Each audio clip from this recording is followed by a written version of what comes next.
السلام علیکم ورحمۃ اللہ وبرکاتہ۔ نحمدہ ونصلی علی رسولہ الکریم، اما بعد فاعوذ باللہ من الشیطان الرجیم، بسم اللہ الرحمن الرحیم۔ رب اشرح لی صدری ویسر لی امری واحلل عقدۃ من لسانی یفقہوا قولی، ربی زدنی علما۔ پچھلے والے اگر آپ کو یاد ہو تو لیسنس میں ہم نے پورے تفصیل سے غزوہ بدر کے بارے میں پڑھا تھا، ٹھیک ہے۔ ہم نے غزوہ بدر کے بارے میں پڑھا تھا۔ غزوہ بدر کے بعد رسول صلی اللہ علیہ وسلم نے کن کن مشرکین کو قتل کرنے کا حکم دیا تھا، جس میں کعب بن اشرف اور جو ہے باقی ان سب لوگوں کو قتل کرنے کا حکم دیا تھا، ابی بن کعب کو بھی۔ اور رسول صلی اللہ علیہ وسلم نے اس کے بعد جو ہے پھر بھی بہت سارے ہر مہینے کچھ نہ کچھ سریہ جو ہے وہ ہوتے رہے، اور چھوٹی چھوٹی غزوات جیسے ہم نے پڑھا تھا غزوہ غطفان وغیرہ۔ اب غزوہ بدر جو ہے وہ ایک بہت ہی ایسی چیز تھی کہ جو بہت بری طرح ایک ہٹ کی تھی آ کر قریش مکہ کو، کیونکہ انہوں نے، اگر آپ کو یاد ہو کہ جب ہم نے پڑھا تھا کہ کس طریقے سے ابو جہل کا ایک تکبر تھا اور اس کو لگتا تھا کہ یہ جنگ ہم جیت جائیں گے، اور جب وہ جنگ ہار گئے تو ان کو کس طرح سے ایک نقصان تو مالی اور بڑے بڑے سارے سردار اس میں مارے گئے، ابو جہل خود اس میں مارا گیا، تو مشرکین مکہ کے لیے ایک بہت بڑا ایک دھچکا بھی تھا۔ تو یہ غزوہ احد یعنی اس وقت سے وہ پلاننگ کر رہے تھے کہ اب کون سا وقت آئے گا کہ ہم مسلمانوں سے اس بات کا، اس چیز کا بدلہ لیں گے۔ وہ بدلے کی آگ جو ہے وہ ان کے اندر تھی، اور ڈفرینٹ اوکیزنز پہ کچھ نہ کچھ چھوٹا موٹا جھگڑے ہوتے رہے۔ پھر ایک یہاں پہ جو کہہ رہے ہیں کہ قریش ابھی غزوہ بدر کے انتقام کی تیاری کر ہی رہے تھے کہ مقام کردہ میں ان کی ایک اور مار پڑ گئی، ٹھیک ہے۔ اب یہ مقام کردہ پہ کیا ہوا تھا کہ ایک سریہ ہوا تھا، زید بن حارثہ کو رسول صلی اللہ علیہ وسلم نے بھیجا تھا۔ غزوہ احد سے پہلے یہ ایک بہت میجر مین واقعہ تھا، جس کے بعد قریش مکہ کو بہت زیادہ اس چیز کا غصہ تھا کہ اب تو ہر صورت وہ مسلمانوں کو ختم کر کے رہیں گے۔ اور اس پہ ہوا یہ تھا کہ جمادی الاخرہ 3 ہجری میں یہ واقعہ پیش آیا تھا کہ اس میں جب گرمی کا موسم آیا تو آپ کو یاد ہوگا کہ گرمی کے موسم میں قریش مکہ شام کی طرف جاتے تھے تجارتی سفر اور سامان لے کر، ٹھیک ہے۔ تو جب ان کا اب گرمی کا وقت آ رہا تھا تو ان کو سخت فکر ہوئی کہ اب کس طریقے سے ہم اپنا تجارتی سفر کریں گے، کیونکہ مسلمان تو ہر جگہ بیٹھے ہوتے ہیں، وہ کسی نہ کسی طریقے سے دوبارہ ہمیں روک لیں گے۔ تو انہوں نے اس کے صفوان بن امیہ نے، جو قریش کی طرف سے اس سال ملک شام والے تجارتی قافلے کا، یہ میں آپ کو دوسری کتاب سے پڑھ کے بتا رہی ہوں، ٹھیک ہے، منتخب یعنی اس کو کیا گیا کہ بھئی تم جو ہو لیڈر ہو، اور تم اس دفعہ ہمارا تجارتی قافلہ یا سامان لے کے شام کی طرف جاؤ گے، صفوان بن امیہ، ٹھیک ہے۔ تو انہوں نے اس کو مقرر کیا تھا کہ محمد اور اس کے ساتھیوں نے ہمارے تجارتی شاہراہ ہمارے لیے بند یعنی بنا دیا ہے، اب سمجھ میں نہیں آتا کہ ہم ان کے ساتھیوں سے کیسے نپٹے، تو تم لے کے جاؤ گے۔ تو اب ان کو یہ، کیونکہ ان کو یہ تھا کہ بھئی ہم گھر میں تو نہیں بیٹھ سکتے، اور کل کو جب ونٹر آئے گا تو ہم کیسے بچوں کو اور فیملیز کو سپورٹ کریں گے۔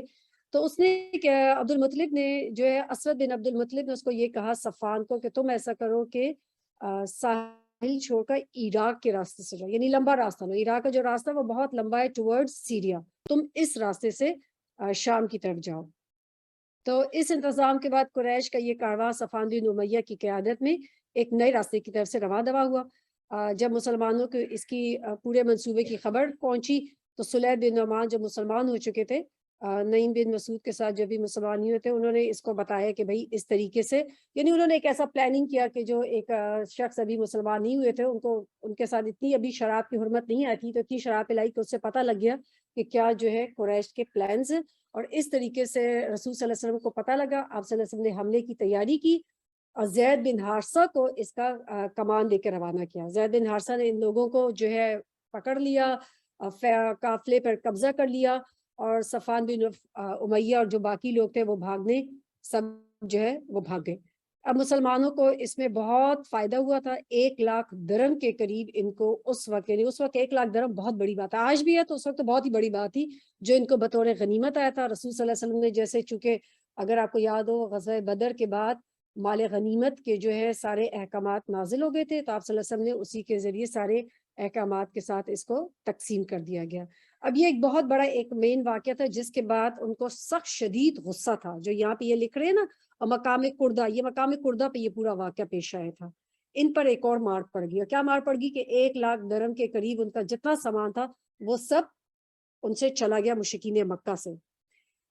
ان سے ان کا غصہ اور بھڑک اٹھا اور انہیں تیاری کی رفتار تیز کر دی. رضاکارانہ بھرتی کا دروازہ کھول دیا. رضاکارانہ بھرتی کا مطلب یہ کہ ایوری بڈی واز انوائٹیڈ کہ آپ آئیں اور ہمارے ساتھ جنگ میں شریک ہو جائیں مسلمانوں کے خلاف, چاہے وہ کسی بھی قبیلے سے اس کا تعلق ہے. تو سب کو انہوں نے بھرنا شروع کر دیا, حبشیوں کو بھرتی کیا اور سب لوگوں کو کیا کیا کہ بہت زیادہ اس چیز کے لیے ترغیب دلائی. ان کو انہوں نے کہ جو ہے بہت سارے ایسے شاعر مقرر کیے گئے کہ جو لوگوں کو موٹیویٹ کرے کہ وہ لڑے. یاد رکھے شاعری جو ہے اس وقت سب سے اسٹرانگسٹ میڈیا تھا. آج کیا ہے, آج ٹیلی ویژن ہے سب سے اسٹرانگسٹ میڈیا, جس میں کسی ایک شخص کو اچھا کسی کو برا یہ سب کچھ اس کے ذریعے لوگوں کے ذہنوں میں ڈال دیا جاتا ہے. اس وقت کیا چیز تھی شاعری, بیکاز ان کے اندر علم کی بہت وسعت تھی عربوں کے اندر. تو شاعری جو بہت اسٹرانگ میڈیا تھا, تو انہوں نے خود شاعر مخصوص کیے تھے جو لوگوں کو بہت زیادہ موٹیویٹ کرتے تھے مسلمانوں کے خلاف جنگ کے لیے. یہاں تک کہ 3,000 فوجیوں کا ایک لشکر تیار ہو گیا. کتنا؟ 3,000. ان کے پاس 300 اونٹ تھے, 200 گھوڑے تھے اور 700 زریں تھیں. زریں کیا ہوتی ہے؟ اور جو لباس پہنا جاتا ہے جنگ میں, ٹھیک ہے, جو جنگجو پہنتے ہیں. اس لشکر کے ساتھ کئی عورتیں بھی تھیں. اور عورتوں کا کام کیا تھا؟ جن کا کام تھا جنگ میں بھڑکانا, جوش و بہادری کی روح پھونکنا تھا. یعنی وہ عورتیں جو ہے وہ خاص کیا کرتی تھی, پورے جو فوج کے درمیان پھرتی رہتی تھی اور لوگوں کو موٹیویٹ کرتی رہتی تھی, اور جو ہے ایسے شاعری اور ایسے کلمات کہتی تھی کہ اگر تم جو جنگ کرو گے اور جیت کر آؤ گے تو ہم سب تم لوگوں کے لیے ہیں, اور اگر تم لوگ ہار کر آؤ گے تو تم لوگوں کو کچھ بھی نہیں ملے گا. تو یہ سب اس طریقے سے اس طرح کی جو ہے ان کو موٹیویٹ کرتی تھی, بھڑکاتی تھی اور جوش دلاتی تھی. ان کا سپہ سالار ابو سفیان تھا اور علم بردار بنی عبدالدار کے بہادر. یہ لشکر غیظ و غضب سے بھرپور مدینہ کی اطراف میں پہنچ گیا اور جبل عینین اور احد کے قریب کنا کے دامن میں ایک کھلے میدان کے اندر ڈیرا ڈال دیا. یہ جمعے کا دن اور شوال 3 ہجری کی 6 تاریخ تھی. پورے 1 سال بعد جو غزوہ بدر ہوئی ہے, پورے بیچ بیچ میں کتنے سریے اور 7 غزوات ہوتی رہی ہیں. سریہ کیا ہے؟ یس, سریہ چھوٹی بڑی نہیں, سریہ وہ جنگ ہے جس میں رسول صلی اللہ علیہ وسلم شامل نہیں ہے. اور غزوہ کیا ہوتی ہے؟ آپ صلی اللہ علیہ وسلم شامل ہوتے ہیں. تو اس کے درمیان بہت ساری, اب یہاں پہ غزوہ احد ہم پڑھے ہیں, اس سے پہلے ہم نے غزوہ بدر پڑھی تھی. تو ایک سیلف وہ چیز بتا دیتی ہے کہ یہ وہ ہیں جنگیں کہ جس میں آپ صلی اللہ علیہ وسلم خود بنفس نفیس شامل تھے. تو پورے 1 سال بعد اب یہ دوبارہ سے جنگ کے لیے آ گئے ہیں. مدینہ کے اطراف میں انہوں نے اپنے ڈیرے ڈال دیے ہیں. ادھر رسول صلی اللہ علیہ وسلم کو لشکر کی آمد سے تقریباً 1 ہفتہ پہلے خبر ہو گئی. کیسے خبر ہوئی تھی؟ کیونکہ غزوہ بدر میں نکلنے سے پہلے بھی آپ صلی اللہ علیہ وسلم کے چچا عباس رضی اللہ عنہ اسلام انہوں نے قبول کر لیا تھا, لیکن انہوں نے اپنے اسلام کو چھپا کے رکھا تھا. اور یہاں پہ بھی جب وہ واپس بھی چلے گئے, آپ کو یاد ہو غزوہ بدر کے بعد آپ صلی اللہ علیہ وسلم نے جب ان کو واپس بھی بھیج دیا, وہ کیا کریں, وہاں سے ان کو خبریں بھیج رہے ہیں.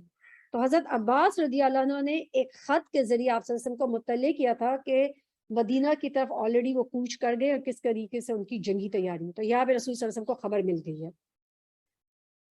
آپ صلی اللہ علیہ وسلم نے ہنگامی حالات کے نمٹنے مدینہ کی حفاظت کرنے کے لیے فوجیت تلیہ گردی کا انتظام فرما لیا تھا. پھر جب لشکر پہنچ گیا تو آپ نے مسلمانوں سے دفاع کے متعلق مشورہ کیا. آپ کی رائے یہ تھی کہ مسلمان مدینہ کے اندر قلعہ بند ہو جائیں, یعنی قلعے کے اندر, کیونکہ مدینہ جو ہے قلعے کی طرح, قلعے کے اندر رہ کے اور پھر جنگ کی جائے. کیسے کہ مرد جو ہے گلی کوچوں کے ناکوں پہ لڑائی کریں, جو ان کے کارنرز ہوتی ہیں ان پہ لڑائی کریں. عورتیں کیا کریں, گھر کی چھتوں سے یعنی پتھر وتھر پھینکے, ایسی چیزیں پھینکے تاکہ وہ ان کو جس سے بھاگ جائے سارے دشمن. رئیس المنافقین عبداللہ بن ابی نے بھی اسی رائے کی موافقت کی. ہی سپورٹڈ دس آئیڈیا کہ ہاں ہم جنگ جو ہے قلعے کے اندر رہ کے, مدینہ کے اندر رہ کے لڑیں. کیوں؟ کیونکہ وہ چاہتا یہ تھا کہ گھر میں ہی بیٹھا رہے, جنگ سے اس کو چھٹ جانے کی ایک جو ہے, یعنی یہ بھی تہمت نہیں لگے گی کہ بھائی عبداللہ بن ابی جو جنگ میں شامل نہیں ہوا, اور آرام سے وہ جو ہے یہ بھی کہہ سکتا ہے کہ میں تو جنگ میں شامل ہوا تھا. تو بیکاز منافق کے لیے سب سے مشکل چیز کیا ہوتی ہے؟ اپنی جان قربان کرنا دین کے لیے.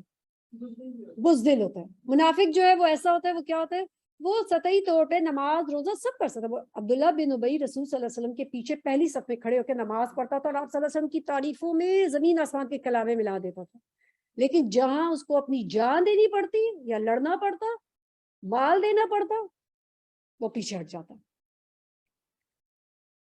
لیکن جوانوں نے جوش دکھایا اور کھلی جگہ دو دو ہاتھ کرنے پر اصرار کیا. ٹھیک ہے, اب یہ وہ کون سے جوان تھے جو غزوہ بدر میں نہیں جا سکے؟ انہوں نے رسول صلی اللہ علیہ وسلم سے کہا کہ یا رسول اللہ نہیں, ہم جا کے کھلے اس میں جا کے لڑیں گے, اور ہم کیوں چھپ کے لڑے ہیں, اور ہم باہر جا کے لڑیں گے. تو رسول صلی اللہ علیہ وسلم کو انہوں نے اس چیز کے لیے بار بار اصرار کیا.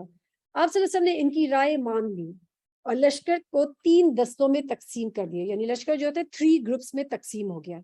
ایک جو دستہ تھا اس کا مہاجرین کا علم بردار تھے حضرت موصب بن عمیر. کون سے صحابی ہے موصب بن عمیر؟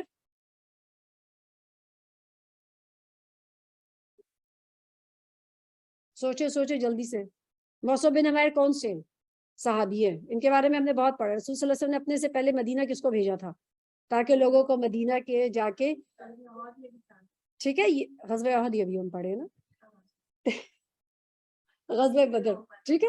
تو یہ موصب بن عمیر وہ ہیں کہ جو رسول صلی اللہ علیہ وسلم نے ان کو پہلے مدینہ بھیجا تھا. ٹھیک ہے, تو اب یہاں پہ رسول صلی اللہ علیہ وسلم انہی کو علم بردار بناتے ہیں, یعنی علم جو ہوتا ہے وہ جھنڈا جو ہے وہ ان کے ہاتھ میں دیا جاتا ہے. اٹس سیلف کسی بھی جنگ میں جھنڈا دینا بہت بڑی ایک اس کو رسپیکٹ اور اس کا ایک بڑا رتبہ ہوتا ہے جس کو جھنڈا دیا جاتا ہے. ٹھیک ہے, تو رسول صلی اللہ علیہ وسلم موصب بن عمیر کو کیا کرتے ہیں, جھنڈا دیتے ہیں. دوسرا قبیلہ اوس کا جس کے علم بردار حضرت اسید بن حضیر تھے. ٹھیک ہے, ابھی اگر آپ کو یاد ہو موصب بن عمیر کے دوست ہے اسید بن حضیر, جنہوں نے یہ قبول کیا تھا اسلام میں بالکل شروع نہیں, تو ان کے گھر پہ یہ رہ رہے تھے. ٹھیک ہے, ان کو رسول صلی اللہ علیہ وسلم نے دوسرا جھنڈا دیا. اور تیسرا جو ہے خزرج کا, یعنی ایک اوس کا تھے, ایک خزرج کے تھے, اور ایک مہاجرین میں سے تھے, وہ تھے حباب بن منظر. اب یہ 3 گروپس ہو گئے ہیں. پھر عصر کی نماز کے بعد آپ نے جبل احد کا رخ کیا اور مقام شیخین پر پہنچ کر لشکر کا معائنہ کیا. جو چھوٹے تھے انہیں واپس کر دیا, البتہ رافع بن خدیج کو چھوٹے ہونے کے باوجود اجازت دے دی. اب اس میں چھوٹے جیسے صحابی کون کون تھے؟ مثال کے طور پہ عبداللہ بن عمر, اسی طریقے سے اسامہ بن زید, زید بن ثابت, زید بن ارقم, یہ وہ صحابی تھے مہاجرین میں سے, لیکن وہ چھوٹی عمر میں تھے. آپ صلی اللہ علیہ وسلم نے ان سب کو واپس بھیج دیا. سوائے رافع بن خدیج کو رسول صلی اللہ علیہ وسلم نے واپس نہیں بھیجا تھا, اور اس کی ریزن یہ تھا کہ بہترین تیر چلاتے تھے. اس کی وجہ سے اللہ کے رسول صلی اللہ علیہ وسلم نے ان کو ساتھ رکھا تھا. اس پر سمرہ بن جندب نے کہا میں رافع سے زیادہ طاقتور ہوں, اسے پچھاڑ سکتا ہوں. آپ نے دونوں میں کشتی کرائی, واقعی سمرہ نے رافع کو پچھاڑ دیا, لہٰذا سمرہ کو بھی اجازت مل گئی. یعنی اس چیز سے آپ یہ سوچیں کہ ان کے اندر کیا جنگ کا شوق ہے. یعنی جنگ ایسی چیز ہے کہ جس میں ان کو پتہ ہے کہ وہ مرنے جا رہے ہیں اور وہ بچ کے نہیں آئیں گے, لیکن اتنا شوق ہے کہ وہ کہتے ہیں کہ نہیں, جبکہ چھوٹے ہیں. اب آپ ہمارے چھوٹے بچوں کو ذرا سوچیں کہ ان کی عمر میں وہ کیا کر رہے ہوتے ہیں, اور یہاں پہ یہ چھوٹے چھوٹے سے مراد یہ نہیں کہ دیور 16 and 17 میں وہاں پہ ایک ایڈلٹ ہے, مطلب یہ 8-9 سال کے بچے, اور پھر آپ سوچیں کہ ان کے اندر کیا جذبہ ہے جنگ لڑنے کا. مقام شیخین ہی میں آپ نے مغرب اور عشاء کی نمازیں پڑھی اور وہیں رات گزاری, اور لشکر کی حفاظت کے لیے 50 پہرے دار مقرر کیے. ٹھیک ہے, یعنی مغرب اور عشاء کی نمازیں پڑھی, رات گزاری, لشکر کی حفاظت کے لیے 50 پہرے دار مقرر کیے. پھر آخر رات میں فجر سے پہلے کوچ کر دیا اور شوط نامی ایک جگہ پر فجر کی نماز پڑھی. یہی عبداللہ بن ابی نے سرکشی کی اور اپنے 300 ساتھیوں کو لے کر واپس پلٹ گیا. سب کو یاد ہے نا, یہ سارا قرآن میں آپ قصہ پڑھ چکے ہیں. ٹھیک ہے, اس کی ڈیٹیلز کہ کس طریقے سے جیسے ہی فوج آمنے سامنے ہوئی تو اس نے کہا کہ نہیں, میں تو اپنی سامنے اپنی موت دیکھ رہا ہوں, یہ ہو ہی نہیں سکتا کہ ہم اس جنگ میں جیتے. آپ سب لوگ تو پریکٹیکلی اپنے آپ کو موت کے منہ میں دے رہے ہیں. اور عبداللہ بن ابی اور جو 307 اپنے ساتھی تھے منافقین, ان کو لے کے اور واپس چلا گیا. اور اب مسلمانوں کے پاس کتنے رہ گئے؟ صرف 700. ٹھیک ہے, اس کی وجہ سے بنو سلمہ بنو حارثہ میں بھی کمزوری کی لہر دوڑ گئی. اب یہ 2 گروہ تھے, ان کو بھی لگا کہ اب یہ بھی چلے جائیں گے تو اب ہمارا کیا ہوگا پیچھے. مطلب فار ایگزامپل کہاں 3000 دشمن ہے اور ہم 1000 تھے, اور 1000 میں سے 300 واپس چلے گئے, ہم صرف 700 لوگ رہ گئے, تو پاسبل ہی نہیں ہے کہ ہم یہ جنگ جیت سکتے ہیں. تو ان کے اندر کمزوری آ گئی. لیکن اللہ سبحانہ تعالیٰ نے پھر کیا کیا, ان کے دلوں کو مضبوط کیا اور ثابت قدم رکھا. آپ کو یاد ہے ہم نے قرآن میں بھی یہ سب پڑھا ہوا قصہ. مسلمانوں کی تعداد پہلے 1000 تھی, اب 700 باقی بچ گئی, اور دشمن کتنا ہے؟ 3000. اب اسی لشکر کو لے کر رسول صلی اللہ علیہ وسلم نے دشمن کو مغرب کی سمت چھوڑتے ہوئے ایک مختصر راستے سے احد کی جانب پیش قدمی کی اور احد کی بلندیوں کو پشت کی طرف کرتے ہوئے وادی کے سرے پر واقع احد پہاڑی کی گھاٹی میں نزول فرمایا۔ اس طرح دشمن مسلمانوں اور مدینہ کے درمیان حائل ہو گیا۔ احد کے بارے میں جو ہے کہتے ہیں کہ اس کی لمبائی جو ہے وہ مشرق سے مغرب تک 6 کلومیٹر تک ہے۔ اگر آپ میں سے کسی نے دیکھا احد پہاڑ ڈیفینیٹلی دیکھو گے جب آپ گئے، اور سرخ رنگ کا ہے۔ اور آپ صلی اللہ علیہ وسلم نے احد پہاڑ کے بارے میں کیا کہا تھا؟ یاد ہے حدیث؟ ویری گڈ، بارک اللہ فیکم، کہ ہمیں اس سے محبت ہے، اس کو ہم سے محبت ہے۔ اور ایک دفعہ رسول صلی اللہ علیہ وسلم احد پہاڑ پہ آپ صلی اللہ علیہ وسلم اور ابو بکر صدیق رضی اللہ عنہ اور عثمان رضی اللہ عنہ اور عمر رضی اللہ عنہ تھے، تو آپ صلی اللہ علیہ جو ہے ہلنے لگا، یعنی زلزلہ آیا، تو آپ نے کہا احد تھم جاؤ، تمہارے اوپر ایک نبی، ایک صدیق اور 2 شہید ہیں۔ تو آپ صلی اللہ علیہ وسلم نے ان کی پیشن گوئی وہاں پہ کی تھی اور دونوں کو شہادت ہوئی تھی۔ ٹھیک ہے، مدینہ کی شمال کی طرف یہ پہاڑ ہے۔ تو کبھی آپ جائیں تو جب بھی احد پہاڑ کو دیکھیں، جب بھی زندگی میں جائیں، اس کو اس نظر سے دیکھا کرے کہ یا اللہ یہ پہاڑ جو رسول صلی اللہ علیہ وسلم سے محبت کرتا تھا، مسلمانوں سے محبت کرتا تھا، میں اس پہاڑ سے اس لیے محبت کرتی ہوں کہ اللہ کے رسول صلی اللہ علیہ وسلم اس سے محبت کرتے تھے۔ اور جیسے ہم تو ان کو نان لیونگ تھنگ سمجھتے ہیں، پتھر، پہاڑ، لیکن آپ کو یاد ہوگا کہ ہم پیچھے بھی یہ بات پڑھ چکے ہیں کہ جب رسول صلی اللہ علیہ وسلم مدینہ آئے تھے تو جس تنے کے اوپر آپ صلی اللہ علیہ وسلم وہ دے رہتے تھے خطبہ، تو وہ روتا تھا جب آپ صلی اللہ علیہ وسلم نے اپنی وہ جگہ جو ہے ممبر بدل دیا تھا، ممبر۔ تو اسی طریقے سے یہاں پہ پھر آپ صلی اللہ علیہ وسلم کو نبوت سے پہلے آپ صلی اللہ علیہ وسلم کہتے ہیں مجھے آج بھی وہ پتھر یاد ہے کہ جو مجھے سلام کرتا تھا نبوت سے پہلے۔ تو اس سے یہ بات پتہ لگتی ہے کہ نان لیونگ تھنگس کے اندر بھی احساس ہوتا ہے، اور اسی لیے کہا جاتا ہے کہ قیامت والے دن یہ گھر، یہ جگہ جہاں جہاں ہم سجدہ کرتے ہیں، یہ سب ہمارے حق میں یا ہمارے خلاف گواہی دیں گے۔ تو اس لیے ہم ہر جگہ پہ سوچیں، بالکل قیامت والے دن جو ہے بالکل جب وہ ہوگا، جب حضرت عیسیٰ علیہ السلام جب آئیں گے تو وہ آخری جو ہوگا تو یہ ہر درخت بتائے گا کہ میرے پیچھے یہود چھپا ہے، اس کو قتل کرو۔ اچھا جی، پھر یہی آپ نے لشکر کو مرتب کیا۔ آپ صلی اللہ علیہ وسلم نے عبداللہ بن جبیر انصاری کی کمان میں جبل عنین پہ، جو بعد میں جبل رومات کے نام سے معروف ہوا، 50 تیر انداز مقرر ہوئے اور انہیں حکم دیا کہ سواروں کو تیر مار کر دور رکھیں۔ کیا ان کا کام تھا؟ ایک پہاڑ، اب یہ آپ سوچیں کہ بیچ کی وادی ہے، ٹھیک ہے، بیچ کی جگہ ہے، ایک طرف جو ہے وہ پہاڑی ہے جس کے اوپر آپ نے عبداللہ بن جبیر کو انصاری جو ہے ان کو مقرر کیا 50 لوگوں کے ساتھ کہ اگر دشمن یہاں سے پیچھے سے آنا چاہے پہاڑی کے پیچھے سے، تو تم نے کیا کرنا ہے، تیر کمان کے ساتھ جو ہے ان کو مار کے بھگانا ہے، اور سامنے کی طرف سے تو مسلمان لڑ رہے ہیں جو کیا ہوا، لیکن اور مسلمانوں کی پشت کی حفاظت کریں اور ان سے تاکید فرمائے کہ جب تک آپ حکم نہ آئے آپ اپنی جگہ نہ چھوڑیں، خواہ مسلمان فتح ہو یا شکست کھائیں۔ رسول صلی اللہ علیہ وسلم نے یہاں پہ کہا تھا کہ اگر پرندے ہمارے جسم بھی اچک جائیں تم اپنی جگہ مت چھوڑنا۔ ادھر مشرکین نے اپنے لشکر کو مرتب کیا، میدان جنگ کی طرف پیش قدمی کی۔ ان کی عورتیں صفوں میں گھوم گھوم کر اور دف پیٹ پیٹ کر لوگوں کو جوش دلا رہی تھی۔ اب یہ فرق ہے اگر آپ دیکھیں کہ ایک مسلمان کا اور ایک مشرک کا۔ مسلمان جب تکلیف کا وقت آتا ہے، جب مشکلات کے وقت آتا ہے، چاہے خوشی کا وقت آتا ہے، وہ کس کو یاد کرتا ہے؟ اللہ کو یاد کرتا ہے۔ اللہ کے رسول صلی اللہ علیہ وسلم غزوہ بدر میں بھی اور یہاں پہ بھی کیا کہہ رہے ہیں؟ بار بار اللہ سبحانہ تعالیٰ سے دعائیں کر رہے ہیں کہ مسلمانوں کو اللہ سبحانہ تعالیٰ کامیابی عطا فرمائے۔ وہ کس پہ توکل کر رہے ہیں؟ اپنی طاقت پر، اور پھر کیا کریں کہ ڈول بجا بجا کے اور جوش دلا رہی ہیں۔ یہ سب کیا چیزیں ہیں؟ یہ اللہ تعالیٰ کی نافرمانی ہے۔ آج ہم مسلمان کیا کرتے ہیں؟ ہمارے ہاں کوئی شادی بیاہ ہوتی ہے، ہمارے ہاں کوئی غم خوشی ہوتی ہے، ایگزیکٹلی یہی ہوتا ہے، ڈھول بجا بجا کے ہم کیا کر رہے ہوتے ہیں؟ خوش ہو رہے ہوتے ہیں کہ جیسے بہت بڑی بات ہے۔ جبکہ اللہ سبحانہ تعالیٰ کو کیا چیز پسند ہے کہ جتنی زیادہ خوشی کے موقع پہ یا پھر آپ دیکھیں کہ کسی بھی موقع پہ اسپیشلی تکلیف کے وقت فوراً گیٹ بیک ٹو اللہ سبحانہ تعالیٰ، اللہ کی طرف رجوع کریں۔ اسی لیے اللہ تعالیٰ قرآن میں فرماتے ہیں نا وَاسْتَعِینُوا بِالصَّبْرِ وَالصَّلَاةِ، کہ مدد مانگو نماز کے ساتھ اور صبر کے ساتھ۔ لڑائی کے لیے وہ عورتیں بھڑکا رہی تھی، جوانوں کو غیرت دلا رہی تھی اور یہ اشعار پڑھی تھی: اگر پیش قدمی کرو گے تو ہم گلے لگائیں گے اور قالینیں بچھائیں گے، اور اگر پیچھے ہٹو گے تو روٹ جائیں گی اور الگ ہو جائیں گی۔ اور علم برداروں کو ان کا فرض یاد دلاتے ہوئے یوں کہہ رہی تھی، دیکھو بنی عبدالدار، دیکھو پشت کی پاسدار، خوب کرو شمشیر کا وار۔ مبارزت اور قتال، واٹ از مبارزت؟ 1 to 1، پیچھے بھی ہم نے کیا تھا 1 to 1۔ کوئی بھی پہلے زمانے میں ایسا ہوتا تھا جب جنگ ہوتی تھی تو اس میں سب سے پہلے 1 to 1 جو بڑے بڑے ان کے دریل وہ ہوتے تھے نا، طاقتور جوان، وہ آپس میں آ کے بہادر ایک دوسرے کے ساتھ پہلے لڑتے تھے، اور پھر اس کے بعد پراپر جنگ شروع ہوتی تھی۔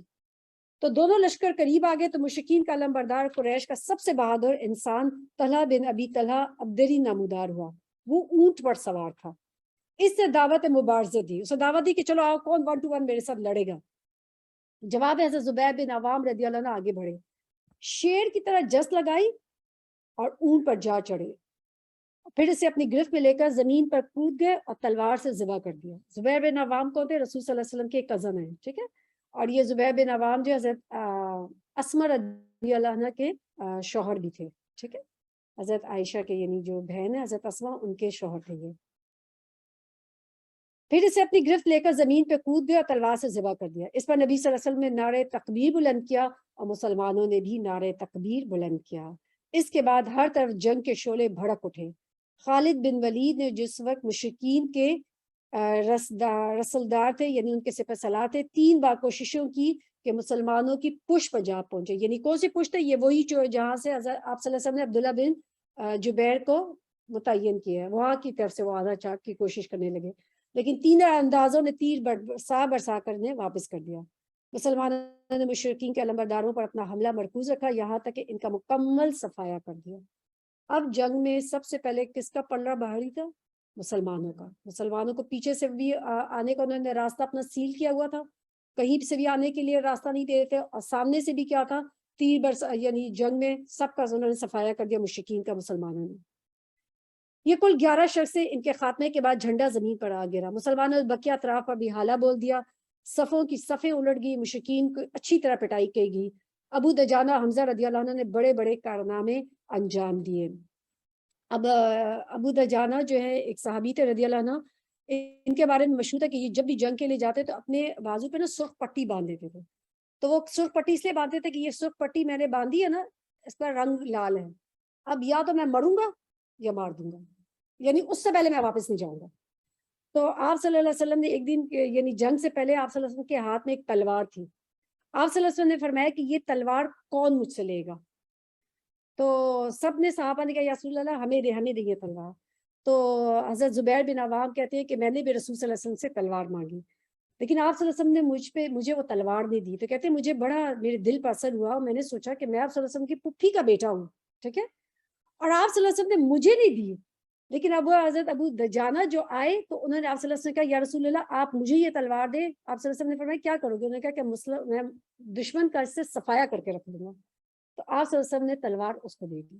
تو حضرت زبیر بن عوام کہتے ہیں کہ مجھے دل پہ بڑا اثر ہوا، میں نے سوچا کہ آپ صلی اللہ علیہ وسلم نے دیکھو مجھے تو نہیں دی اور اسے دے دیا۔ کہتے ہیں میں ساری جنگ میں ابو دجانہ کے پیچھے پیچھے پھرتا رہا کہ میں دیکھوں کہ وہ کیا کرتے ہیں۔ وہ کہتے ہیں کہ میں نے ان کے وہ یہ کہتے ہوئے میدان کی طرف بڑے ابو دجانہ کہ میں نے اس نخلستان کے دامن میں اپنے خلیل صلی اللہ علیہ وسلم سے عہد کیا ہے کہ کبھی صفوں کے پیچھے نہ رہوں گا، بلکہ آگے بڑھ کر اللہ اور اس کے رسول کی تلوار چلاؤں گا۔ اس کے بعد انہیں جو بھی ملتا اسے قتل کر دیتے۔ انہیں مشرکین میں ایک شخص تھا جو ہمارے کسی کو بھی زخمی پا جاتا تو اس کا خاتمہ کر دیتا۔ یہ دونوں رفتہ رفتہ قریب ہو رہے تھے، میں نے اللہ سے دعا کی کہ دونوں میں ٹکر ہو جائے، اور واقعتاً ٹکر ہو گئی۔ کون میں؟ یعنی ابو دجانہ میں اور اس مشرک میں۔ دونوں نے ایک دوسرے پر ایک وار کیا، پہلے مشرک نے ابو دجانہ پر تلوار چلائی، لیکن ابو دجانہ نے حملہ ڈھال پر روک لیا اور مشرک کی تلوار ڈھال میں پھنس کر رہ گئی۔ اس کے بعد ابو دجانہ نے تلوار چلائی اور مشرک کو وہیں ڈھیر کر دیا۔ اس کے بعد ابو دجانہ صفوں پر صفیں درم برہم کرتے ہوئے آگے بڑھے، یہاں تک کہ قریشی عورتوں کی کمانڈر تک جا پہنچے۔ وہ کہتے ہیں کہ جب میں کمانڈر تک جا پہنچا تو وہاں پہ اب یہ سارا یہ قصہ زبیر بن عوام سنا رہے ہیں۔ وہ کہتے ہیں میں نے دیکھا ایک اس کے اوپر انہوں نے تلوار اٹھائی اور پھر تلوار کو پیچھے کر لیا۔ کہتے مجھے سمجھ نہیں آئی کہ کیوں نہیں انہوں نے قتل کیا اس کو ابو دجانہ نے۔ تو وہ کون تھی؟ بیسیکلی وہ ہند تھی، اور کہتے ہیں کہ جیسی انہوں نے تلوار کی تو اس سے زور سے ہند بنت عتبہ نے ایک چیخ سے ماری، تو دین ہی ریلائز کہ یہ تو عورت ہے۔ تو انہوں نے اپنی تلوار پیچھے کر لی. اب آپ دیکھیں کہ مسلمانوں کا کردار اس پہ نظر آتا ہے. چونکہ وہ عورت تھی، دو کہ اس نے کس طریقے سے، آگے ہم پڑھیں گے کہ کس طریقے سے رسول صلی اللہ علیہ وسلم کو وہ کیا تھا، نقصان دیا تھا. بٹ ڈسائڈ دیٹ انہوں نے، مسلمانوں نے ایک عورت پہ تلوار جو ہے وہ نہیں اٹھائی. اسی پیش قدمی بیک ٹو بک، ٹھیک ہے. اس پیش قدمی اور غلبے کے دوران اللہ اور اس کے رسول کے شیر حضرت حمزہ بن عبد المطلب رضی اللہ عنہ شہید ہو گئے. حضرت حمزہ کے قاتل کون تھا؟ ویشی بن حرب. ان کے بارے میں کہا جاتا ہے کہ اس کا بیان یہ کہ جبیر بن موتم کا جو ہے یہ غلام تھا، ٹھیک ہے، ویشی. اور ان کا چچا طعیمہ بن عدی جنگ بدر میں مارا گیا تھا، ٹھیک ہے. تو جبیر، اس نے یہ کہا تھا کہ جبیر نے کہ اگر تم محمد کے، کیونکہ اس نے میرے چچا کو جنگ میں قتل کیا گیا ہے، اگر تم محمد کے چچا حمزہ کو احد میں قتل کر دو تو میں تمہیں آزاد کر دوں گا. غلام کے لیے آزادی جو ہے بہت بڑی ایک جو ہوتی ہے نا کہ ایک نعمت ہوتی ہے. تو ویشی کہتا ہے کہ میں نے یہ سوچ کے نکلا کہ واقعی میں تو، کہتے ہیں چونکہ وہ حبشی آدمی تھا، نیزہ پھینکنے کا ماہر تھا، کبھی بھی اس کا نشانہ جو ہے وہ چوکتا نہیں تھا. تو اس نے جب دیکھا کہ حمزہ کو جنگ میں دیکھا، جب جنگ یعنی چھڑ گئی تو دیکھا کہ اس کہتے ہیں وہ سارا وقت میری آنکھیں جو ہے وہ حمزہ کو ڈھونڈ رہی تھی. اور یہی ہوا کہ جیسے ہی اس نے دیکھا کہ حمزہ جو ہے، حضرت حمزہ رضی اللہ عنہ ذرا سے غافل تھے، تو اس نے کیا کیا کہ ایک اپنا جو نیزہ مارا، پھینکا، تو وہ حضرت حمزہ کی ٹانگوں کے درمیان ناف کے نیچے جا کے لگا، اور ان کو اتنی زور کا تھا کہ پھر اس کے بعد وہ شہید ہو گئے. لیکن ویشی نے، یاد رکھیں کہ بعد میں اسلام قبول کر لیا تھا، ٹھیک ہے. اور اس نے جو مسلمانوں کی طرف سے جو ہے مسلمہ کذاب کا جا کے قتل کیا تھا. تو وہ کہتا ہے کہ اب مجھے لگتا ہے کہ میرا وہ جو گناہ تھا نا، اب وہ شاید دھل گیا کہ میرے مسلمہ کذاب جو ہے، جس نے نبوت کا دعویٰ کیا تھا، اس کو قتل کیا تھا ویشی نے. اور اس کے علاوہ جنگ یمامہ اور ان میں بھی یہ جا کے مسلمانوں کی طرف سے لڑے تھے. انہیں ویشی بن حرب نے قتل کیا. یہ ایک حبشی غلام تھا جو نیزہ پھینکنے کا ماہر تھا. اس کے مولا جبیر بن موتم نے اس سے وعدہ کیا تھا کہ وہ حضرت حمزہ کو قتل کر دے تو اسے آزاد کر دے گا. چنانچہ حضرت حمزہ نے ہی اس کے چچا طعیمہ بن عدی کو غزوہ بدر میں قتل کیا تھا. چنانچہ ویشی ایک چٹان کی اوٹ میں چھپ کر حضرت حمزہ کی طاق میں بیٹھ گیا. حضرت حمزہ مشرکین کی ایک آدمی سبا بن غرفتہ کا سر قلم کرے تھے کہ ویشی نے ان کی طرف نیزے کا رخ کیا اور اسے اچھال دیا. وہ غافل تھے. نیزہ ناف کے نیچے لگا، دونوں پاؤں کے درمیان سے نکل گیا، وہ گر گیا اور اٹھ نہ سکے، یہاں تک کہ ان کی شہادت واقع ہو گئی رضی اللہ عنہ. اور رسول صلی اللہ علیہ وسلم کو اپنے چچا حضرت حمزہ رضی اللہ عنہ سے بہت زیادہ محبت تھی. بہرحال مشرکین شکست کھا کر بھاگ کھڑے ہوئے. جوش دلانے والی عورتیں بھی بھاگی. مسلمانوں نے مشرکین کو گھیر لیا، انہیں مار بھی رہے تھے اور غنیمت بھی سمیٹ رہے تھے. لیکن این اس موقع پر تیر اندازوں نے غلطی کی. اب یہاں پہ یہ جو تیر اندازوں کی غلطی ہے نا، یہ میجر غلطی تھی جو غزوہ احد میں ناکامی کا سبب بنی تھی، اور جس میں 70 کے قریب جو ہے صحابہ شہید ہوئے تھے. اور اپنے مورچوں کو باقی رکھنے کی جو تاکیدی حکم رسول صلی اللہ علیہ وسلم نے دیا تھا، اس کے باوجود غنیمت کے چکر میں ان کے 40 آدمی 50 نیچے اتر. کتنے لوگ آپ صلی اللہ علیہ وسلم نے مقرر کیے تھے؟ 50. 40 جو ہے وہ نیچے اتر آ گئے. خالد بن ولید اس موقع غنیمت جانا. اور پہاڑ جو 10 آدمی، اب کتنے، صرف 10 لے رہ گئے تھے، تو ان کا جو ہے آدمی آگے ان کا صفایا کر دیا. پھر پہاڑ کے پیچھے سے گھوم کر مسلمانوں کی پشت پا رہے، یعنی عبداللہ بن جبیر اور ان کے ساتھ 9 لوگ جو تھے وہ وہیں پہ رہے تھے. انہوں نے کہا تھا کہ رسول صلی اللہ علیہ وسلم نے ہمیں تاکید کی، وہ اپنی جگہ سے نہیں ہٹے تھے، اور انہی کو عبداللہ خالد بن ولید نے شہید کیا. اور اس کے بعد وہ پیچھے سے مسلمانوں کو آ کے انہوں نے مسلمانوں پر حملہ کیا.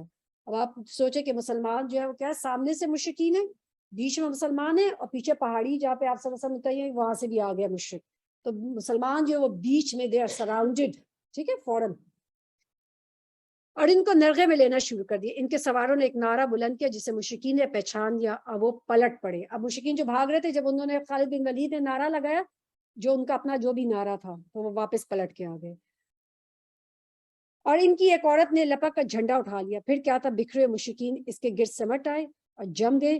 یوں مسلمان چکی کے 2 پارٹوں کی بیچ میں آ گئے. رسول صلی اللہ علیہ وسلم پر مشرکین کا حملہ اور آپ صلی اللہ علیہ وسلم کے قتل کی افواہ. اس وقت رسول صلی اللہ علیہ وسلم پیچھے تشریف فرما تھے. اور آپ کے ساتھ 7 انصاری اور 2 مہاجرین تھے۔ یہ کون لوگ تھے؟ یہ وہ لوگ تھے جو رسول صلی اللہ علیہ وسلم کی حفاظت کرے تھے۔ اگر آپ کو یاد ہو غزوہ بدر میں بھی کہ جب جو لیڈر ہوتا ہے اس کی حفاظت کے لیے ایکسٹرا لوگ ہوتے ہیں، کیونکہ جب تک وہ موجود ہے تو لوگوں کی موٹیویشن اور لوگوں کا جوش زندہ رہتا ہے۔ اگر اس کو کچھ ہو جائے تو پھر لوگوں کی وہ موٹیویشن اور جو جوش ہے وہ ختم ہو جاتا ہے۔ آپ صلی اللہ علیہ وسلم نے پہاڑ کے پیچھے سے خالد کے سواروں کو نمودار ہوتے ہوئے دیکھا تو نہایت بلند آواز سے پکارا، اللہ کے بندو میری طرف آؤ۔ لیکن اس آواز کو مشرکین نے جو مسلمانوں کی بنسبت آپ کے زیادہ قریب تھے پہلے سن لیا، اور ان کے ایک دستہ نے تیزی سے آواز کا رخ کیا اور رسول صلی اللہ علیہ وسلم پر تابڑتوڑ حملے شروع کر دیے۔ ان کی کوشش تھی کہ مسلمانوں کے پہنچنے سے پہلے ہی آپ صلی اللہ علیہ وسلم کا کام تمام کر دیں۔ اس موقع پر آپ صلی اللہ علیہ وسلم نے فرمایا ہے، کون ہے جو ان کو ہم سے دفع کرے اس کے لیے جنت ہے۔ وہ جنت، یا پھر آپ صلی اللہ علیہ وسلم نے یہ فرمایا کہ وہ جنت میں میرا رفیق ہوگا۔ اس پر ایک انصاری نے بڑھ کر انہیں پیچھے دھکیلا اور لڑتے لڑتے شہید ہو گیا۔ اس کے بعد مشرکین نے پھر ہجوم کیا، بالکل قریب آ گئے، آپ نے پھر یہی فرمایا۔ دوسرے صحابی نے بڑھ کر انہیں پیچھے دھکیلا اور لڑتے لڑتے وہ شہید ہو گئے۔ پھر تیسرا، چوتھا، یہاں تک کہ 7 انصاری جو ہے وہ شہید ہو گئے۔ اور جب 7ویں انصاری شہید ہو کر گر گئے تو رسول صلی اللہ علیہ وسلم کے پاس 2 قریشی مہاجر بچے بچ گئے، 2 بچے سے، طلحہ بن عبید اللہ اور دوسرے سعد بن ابی وقاص۔ چنانچہ مشرکین نے اپنا حملہ رسول صلی اللہ علیہ وسلم پر مرکوز کر دیا۔ آپ کو ایک پتھر لگا جس سے آپ پہلو کے بل گر گئے اور آپ کا نچلا دانا ربائی دانت ٹوٹ گیا، یعنی یہ جو کارنر ٹیتھ ہوتا ہے نا، سامنے سے چوتھا دانت ہوتا ہے، وہ آپ صلی اللہ علیہ وسلم کا ٹوٹ گیا۔ نچلا ہونٹ زخمی ہو گیا، خود سر پر یعنی سر بھی آپ کا پھٹ گیا جس سے سر اور پیشانی پر چوٹ آئی۔ آنکھ سے نیچے کی ابری ہوئی ہڈی پر تلوار کی ضرب لگی جس سے خود کی 2 کڑیاں اندر دھنس گئی، کیونکہ آپ صلی اللہ علیہ وسلم نے وہ زرع بکتا پہنا تھا تو اس کی 2 کڑیاں جو ہیں وہ جا کے آپ کی گال شریف میں گھس گئی۔ کندھے پر بھی تلوار کی ایک سخت ضرب لگی جس کی تکلیف 1 مہینے سے زیادہ عرصے تک محسوس ہوتی رہی، البتہ آپ نے جبل ذرہ پہن رکھا تھا اس لیے وہ کٹ نہ سکی۔ یہ سب کچھ اس کے باوجود پیش آ گیا کہ دونوں قریشی جان پر کھیل کر آپ کا دفاع کر رہے تھے۔ چنانچہ سعد بن ابی وقاص اس قدر تیر چلا رہے تھے کہ رسول صلی اللہ علیہ وسلم نے اپنے ترکش کے تیران ان کے بکھیرتے ہوئے فرمایا، چلاؤ تم پر میرے ماں باپ فدا ہوں۔ تو سعد بن وقاص کو کہتے جاتے کہ چلاتے رہو، کہتے کیا کہہ رہے تھے؟ تم پر میرے ماں باپ فدا ہوں۔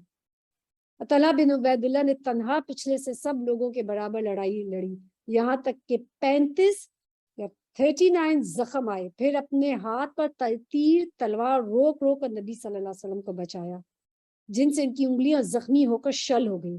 جب ان کی انگلیاں زخمی ہوئی تو ان کی منہ سے سی جیسی آواز نکلی، تو آپ صلی اللہ علیہ وسلم نے فرمایا، اگر تم بسم اللہ کہہ دیتے تو فرشتے تمہیں اٹھا لیتے اور لوگ دیکھتے۔ تو جب کبھی چوٹ آئے تو کیا کریں؟ بسم اللہ۔ اسی مشکل ترین گھڑی میں حضرت جبریل اور میکائیل اترے اور آپ کی طرف سے سخت لڑائی کی۔ کچھ مسلمان بھی پلٹ کر آپ کے صلی اللہ علیہ وسلم کے پاس آ گئے اور انہوں نے بھی جنگ کا دفاع کیا۔ سب سے پہلے پلٹ کر آنے والے ابو بکر صدیق رضی اللہ عنہ تھے اور ان کے ساتھ ابو عبیدہ بن جراح تھے۔ ابو بکر رضی اللہ عنہ نے چاہا کہ آگے بڑھ کر رسول صلی اللہ علیہ وسلم کے چہرے سے خود کڑی نکال دیں، لیکن ابو عبیدہ رضی اللہ عنہ نے اصرار کیا کہ وہ خود کی کڑی نکالی، جس ان کا اگلا، یعنی پہلے انہوں نے ایک دانت سے کڑی نکالی، حضرت ابو عبیدہ کا ایک دانت ٹوٹ گیا، یعنی آپ سوچیں وہ اتنی گہری کڑی اندر گھسی ہوئی تھی۔ پھر دوسرے دانت سے دوسری کڑی نکالی تو آپ کا دوسرا دانت ٹوٹ گیا۔ اس کے بعد آگے بڑھ کر دونوں طلحہ بن عبید اللہ کو سنبھالا، وہ زخمی تھے۔ اس دوران رسول صلی اللہ علیہ وسلم کے پاس ابو دجانہ، مصعب بن عمیر، عمر بن خطاب، علی بن ابی طالب وغیرہ بھی پہنچ گئے۔ ادھر مشرکین کی تعداد بھی بڑھتی گئی اور ان کے حملے بھی سخت تر ہوتے گئے، مگر مسلمانوں نے نادرا روزگار بہادری کے ساتھ مقابلہ کیا۔ کوئی تیر چلا رہا تھا، کوئی دفاع کر رہا تھا، کوئی لڑ بھڑ رہا تھا تو کوئی اپنے جسم پر تیروں کو روک رہا تھا۔ جھنڈا حضرت مصعب بن عمیر کے ہاتھ میں تھا۔ مشرکین نے ان کے داہنے ہاتھ پر اس زور سے تلوار ماری کہ ان کا ہاتھ کٹ گیا۔ انہوں نے جھنڈا بائیں ہاتھ میں پکڑ لیا، مشرکین نے اسے بھی کاٹ دیا۔ اس کے بعد انہوں نے جھنڈے پر گھٹنے ٹیک کر اسے سینے اور گردن کے سہارے لہرائے رکھا اور اسی حالت میں وہ شہید ہو گئے۔ ان کا قاتل عبداللہ بن قمہ تھا جو حضرت مصعب چونکہ حضرت موسم نبی صلی اللہ علیہ وسلم کے ہم شکل تھے، اس لیے اس نے یہ سمجھا کہ میں نے رسول صلی اللہ علیہ وسلم کو قتل کر دیا۔ چنانچہ اس نے واپس پلٹ کر چیختے ہوئے کہا کہ محمد قتل کر دیے گئے۔ یہ خبر تیزی سے پھیل گئی اور اس کے نتیجے میں مشرکین کا دباؤ کم ہو گیا، کیونکہ ان کے خیال میں اب ان کا مقصد پورا ہو چکا تھا۔ جب مسلمانوں نے نرغے میں لیے جانے کی کارروائی دیکھی تو اتھل پتھل اور بدنظمی کا شکار ہو گئے اور کوئی متحدہ موقف اختیار نہ کر سکے۔ یعنی جب ان کو یہ خبر ایک دم جب پھیل گئی کہ رسول صلی اللہ علیہ وسلم جو ہیں قتل کر دیے گئے ہیں، تو ان کو لگا کہ بس اب تو پھر ٹھیک ہے، ہمارے تو کوئی جنگ کرنے کا کوئی سبب باقی نہیں رہتا تھا۔ تو اب کیا ہو گیا، مسلمانوں کے اندر ایک بدنظمی جو ہے پھیل گئی۔ چنانچہ بعض نے جنوب کی جانب فرار اختیار کی اور مدینہ جا پہنچے، بعض جو ہے وہ احد کی گھاٹی کی طرف بھاگے اور اسلامی کیمپ پہ پناہ گیر ہوئے، بعض رسول صلی اللہ علیہ وسلم کا رخ کیا اور جلدی سے آپ صلی اللہ علیہ وسلم کے پاس پہنچ کر آپ کے دفاع میں لگ گئے۔ اکثر مسلمان نرغے کے اندر اپنی جگہوں پر ثابت قدم رہ کر گھیرنے والوں سے لڑتے بھی رہے، لیکن چونکہ کوئی شخص منظم طور پر ان کی قیادت نہیں کرا تھا تو ان کی صفوں میں انتشار اور بدنظمی پھیل گئی۔ پہلی صف پلٹی تو وہ دوسرے کے اوپر جا کے گری اور دوسری جو ہے وہ تیسرے پہ، تو ساری ایک جیسے ہوتا ہے نا کہ آپ سمجھے کہ پینک ہو گیا تھا۔ جیسے ابھی بھی اگر کسی مسجد میں ایک دم سے کوئی اٹیک ہو جائے تو کیا ہوتا ہے، ایک دوسرے کے اوپر لوگ چڑھ دوڑتے ہیں، تو کیا ہوتا ہے اس پینک پہ بہت سارے لوگ مارے جاتے ہیں۔ تو اسی ساری کو اس میں جو ہے حضرت حذیفہ بن یامان کے جو والد یامان تھے ان کو مسلمانوں نے مشرک سمجھ کے قتل کر دیا، اور وہ چیختے رہے کہ یہ میرے والد ہیں، یہ ہمارے والد ہیں، لیکن اتنا شور تھا کہ کوئی حضرت حذیفہ کی آواز جو ہے وہ نہیں سن سکا۔ اس کے بعد نبی صلی اللہ علیہ وسلم کے قتل کی خبر سنی مسلمانوں نے تو ان کا تو رہا سا ہوش جو تھا وہ بھی ختم ہو گیا اور ان کا جوش سر پڑ گیا، وہ ٹوٹ کر گر گئے، حتیٰ کہ کتنوں نے تو لڑائی چھوڑ دی، جبکہ دوسروں کو جوش آ گیا اور انہوں نے کہا کہ اٹھو کہ جس مقصد کے لیے رسول صلی اللہ علیہ وسلم نے جان دی ہے ہم بھی اپنی جان دیں گے۔ یعنی اس مقصد کے لیے ہمارے لیے بہتر ہے کہ ہم جان دے دیں نہ کہ ہم اس مقصد کو چھوڑ دیں۔ مسلمان انہی حالت سے دو چاہتے کہ اچانک کعب بن مالک نے رسول صلی اللہ علیہ وسلم کو دیکھ لیا۔ اس وقت آپ نرغے میں آئے ہوئے مسلمانوں کی طرف راستہ بنا رہے تھے۔ حضرت کعب نے آپ کو اپنی دونوں آنکھوں سے پہچانا کیونکہ چہرہ خود سے چھپا ہوا تھا۔ انہیں دیکھتی بلند آواز سے کہا مسلمانوں خوش ہو جاؤ، رسول صلی اللہ علیہ وسلم یہ سامنے ہیں۔ یہ سن کر مسلمانوں نے آپ کی طرف پلٹنا شروع کر دیا اور رفتہ رفتہ 30 صحابہ جمع ہو گئے۔ مشرکین نے ان کی واپسی کی راہ روکنے کی ہر ممکن کوشش کی لیکن ناکام رہے، اور اس کوشش میں ان کے 2 آدمی بھی کام میں آ گئے۔ اس حکیمانہ تدبیر سے مسلمانوں کو نجات تو مل گئی، لیکن 3 اندازوں نے جو غلطی رسول صلی اللہ علیہ وسلم کے حکم کی مخالفت کی تھی اس کی بھاری قیمت چکانی پڑی۔ مسلمان نرغے سے نکل کر گھاٹی میں قرار پذیر ہوئے تو ان میں مشرکین میں بعض ہلکی اور انفرادی جھڑپیں ہوئیں، لیکن مشرکین کو آگے بڑھنے اور عام مقابلہ کرنے کی جرأت نہ ہوئی۔ یعنی اب وہ کیا تھا کہ بس کمزور، یعنی لگ رہا تھا کہ بس اب آگے ہم جا کے اور نہیں لڑ سکتے، بلکہ وہ میدان میں تھوڑی دیر باقی رہے۔ اس کے بعد مقتولین کا مسئلہ کرتے رہے۔ مسئلہ کیا ہوتا ہے کہ ان کے ناک، کان اور ان کی شرمگاہیں کاٹ دی، جو حضرت کہا جاتا ہے حضرت حمزہ رضی اللہ عنہ کو بھی کیا تھا، جو ہند بنت عتبہ نے حضرت حمزہ کا پیٹ چاک کر کے، ہند کون تھی؟ ابو سفیان کی بیوی، ان کا کلیجہ کاٹ کر نکالا تھا اور اس کو چبانے اور نگلنے کی کوشش کی تھی، لیکن وہ نگل نہیں سکی تھی تو اس نے پھینک دیا، اور کان، ناک وغیرہ کا ہار اور پازے بنا دیے حضرت حمزہ رضی اللہ عنہ کے۔ ادھر ابی بن کعب نے بڑے گھمنڈ کے ساتھ گھاٹی کا رخ کیا۔ اس کا دعویٰ تھا کہ رسول صلی اللہ علیہ وسلم کو قتل کرے گا، لیکن الٹا رسول صلی اللہ علیہ وسلم نے کیا کیا کہ خود اور ذرہ کے درمیان حلق کے پاس ایک چھوٹے سے نیزے سے ایک ضرب لگائی کہ وہ اپنے گھوڑے سے کئی بار لڑک کر گرا اور بیل کی طرح آوازیں نکالتے ہوئے قریش کے پاس پلٹا۔ پھر واپسی پہ قریش اور مکہ کے بالکل قریب پہنچ کر ہی وہ مر گیا۔ اس کے بعد قریش نے چند ایک اور آدمی آئے، ابو سفیان، خالد بن ولید، یہ پہاڑ کے بعض اطراف پر چڑھ گئے۔ حضرت عمر رضی اللہ عنہ نے ان کو پہاڑی سے اتارا اور ایک جماعت نے لڑکے نے پہاڑ سے نیچے اتارا، کچھ کہتے ہیں سعد بن ابی وقاص نے تیر مار کے ان کو وہاں سے نکالا تھا۔ مشرکین کے مقتولین کی کل تعداد کتنی تھی؟ 22، اور کہا جاتا ہے 37 ہوئی، جبکہ مسلمانوں کے 70 آدمی جو ہے وہ شہید ہوئے، 41 خزرج کے، 24 اوس کے اور 4 مہاجرین۔ اس کے علاوہ ایک یہودی بھی مارا گیا، بعض اقوال اس سے مختلف بھی ہیں۔ ابو سفیان اور خالد بن ولید نے آخری ناکام کوشش کے بعد مکہ واپسی شروع کر دی۔ ادھر رسول صلی اللہ علیہ وسلم جب گھاٹی کے اندر مطمئن ہو چکے تو حضرت علی رضی اللہ عنہ جو ہے کیا ہوا، وہاں سے ایک احد کا ایک چشمہ ہے، وہاں سے پانی لے کر آئے۔ آپ صلی اللہ علیہ وسلم کو لا کے پانی پینے کے لیے دیا گیا، لیکن اس پانی میں سے بدبو آ رہی تھی، آپ صلی اللہ علیہ وسلم نے پانی نہیں پیا، اور آپ صلی اللہ علیہ وسلم نے اس پانی سے کیا کہ اپنا منہ دھویا اور اپنے سر پہ ڈالا۔ تو اس سے ہمیں یہ بھی پتہ لگتا ہے کہ کچھ چیزیں ہوتی اگر پاک بھی ہے، طیب بھی ہوتی ہے، لیکن وہ اپنی ذات میں طیب نہیں ہوتی۔ مطلب پانی ویسے تو صاف ہے، لیکن چونکہ اس میں اسمیل آئی تھی، رسول صلی اللہ علیہ وسلم نے پیا نہیں، اس سے کیا کیا وضو کیا۔ تو اگر کبھی ایسا پانی ہو تو اس سے وضو کیا جا سکتا ہے، لیکن آپ صلی اللہ علیہ وسلم نے جیسے ہی کیا تو اس سے کیا ہوا کہ وہ جو خون تھا وہ بہنے شروع ہو گیا۔ پھر حضرت فاطمہ رضی اللہ عنہ نے ایک چٹائی لی، اس کو جلایا اور آپ صلی اللہ علیہ وسلم کے زخم پہ لگایا گیا، اس سے آپ کا خون بند ہوا۔ پھر آپ صلی اللہ علیہ وسلم کے لیے جو ہے محمد بن مسلمہ خوش ذائقہ پانی لے کر آئے، آپ نے اسے پانی پیا اور ان کے لیے دعائیں خیر کی، اور زخم کے سبب ظہر کی نماز آپ نے بیٹھ کر پڑھی، اور صحابہ نے آپ کے پیچھے بیٹھ ہی کر نماز ادا کی۔ اتنا بڑا نقصان، اتنی بڑی جنگ، خود زخمی، خون بہ رہا ہے اور نماز نہیں چھوڑی، خود بھی پڑھی اور صحابہ نے بھی پڑھی، سبحان اللہ۔ اسی اسنا میں انصار مہاجرین کی کچھ عورتیں بھی آ پہنچی، جن میں حضرت عائشہ، ام سلیم، ام سلیت رضی اللہ عنہ تھی۔ یہ پانی کی مشکیزیں بھرتی اور زخمیوں کو پانی پلاتی ہیں۔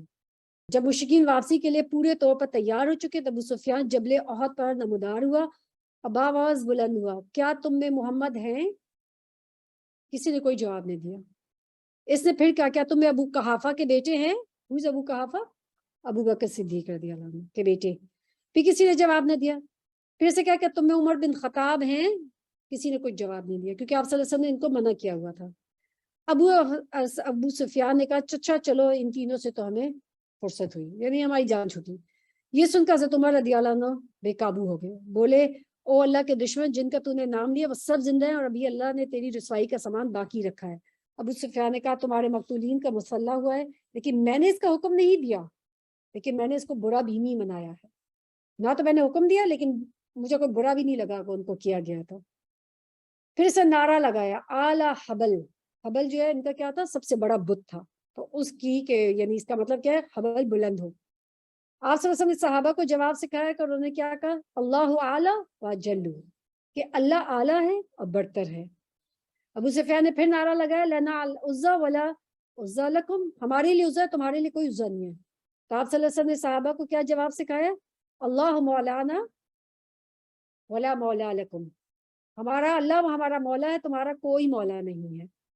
اس کے بعد ابو سفیان نے کہا کتنا اچھا کارنامہ رہا، آج کا دن جنگ بدر کے دن کا بدلہ ہے، اور لڑائی ڈول ہے۔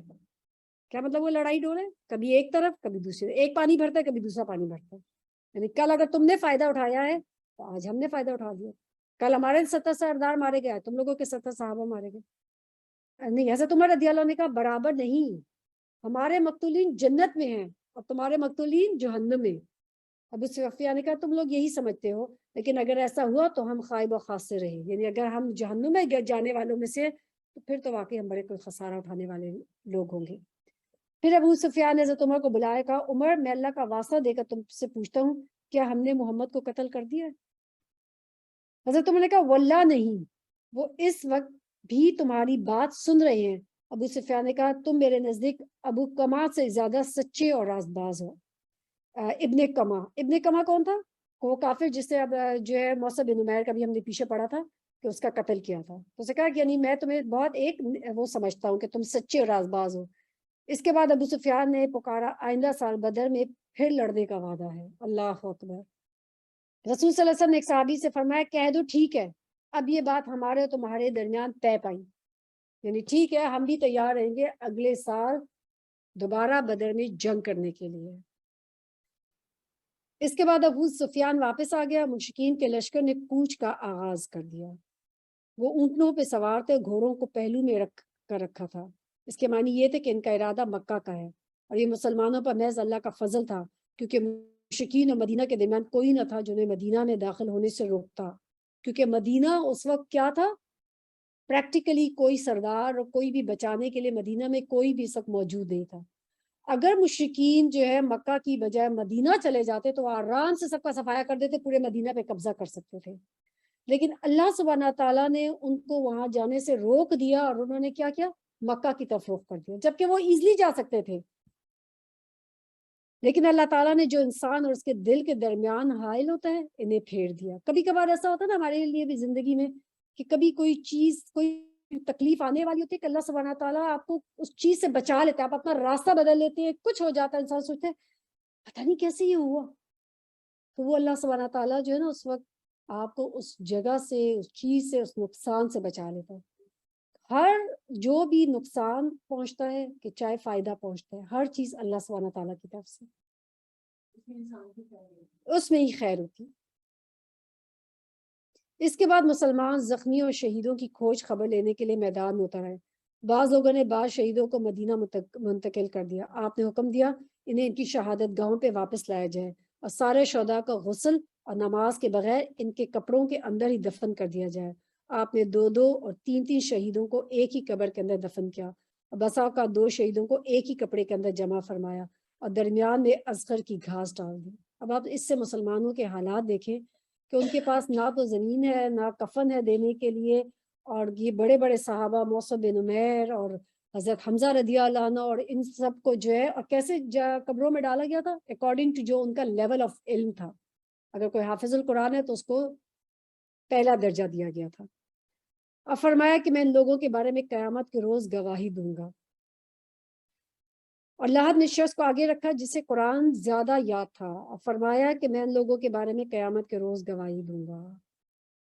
ہم سب سوچیں کہ ہمارے یعنی آپ کو اس بات سے کیا پتہ لگتا ہے کہ قرآن کی علم کی کتنی قدر ہے اللہ اور اس کے رسول کے نزدیک. لوگوں نے حنظلہ بن نبی عامر رضی اللہ عنہ کی لاش کو اس حالت میں پایا کہ زمین سے اوپر اٹھی ہوئی تھی, یعنی زمین پہ لاش ہونی چاہیے نا, زمین سے اوپر اٹھی ہوئی تھی, ہوا میں تھی. نبی صلی اللہ علیہ وسلم نے فرمایا, اور اس سے پانی ٹپک رہا تھا, نبی صلی اللہ علیہ وسلم نے فرمایا کہ فرشتے انہیں غسل دے رہے ہیں. ان کا واقعہ یہ تھا کہ انہوں نے ابھی نئی نئی شادی کی تھی, بیوی کے ساتھ ہی تھے کہ جنگ کی پکار آ گئی. وہ بیوی کو چھوڑ کر سیدھے میدان جنگ میں چلے گئے اور پھر حالت جنابت میں ہی لڑتے ہوئے شہید ہو گئی. یعنی وہ جنابت کی حالت میں تھے, انہوں نے اتنا وقت نہیں لگایا کہ وہ نہا لیں پاک ہو کے جنگ میں جائیں. وہ ایز اٹ از رات کو شادی ہوئی ہے, صبح اٹھ کے ساتھ ہی اس وقت جنگ میں چلے گئے اور وہیں شہید ہو گئے. ان کو غسل کنہوں نے دیا تھا؟ فرشتوں نے دیا تھا.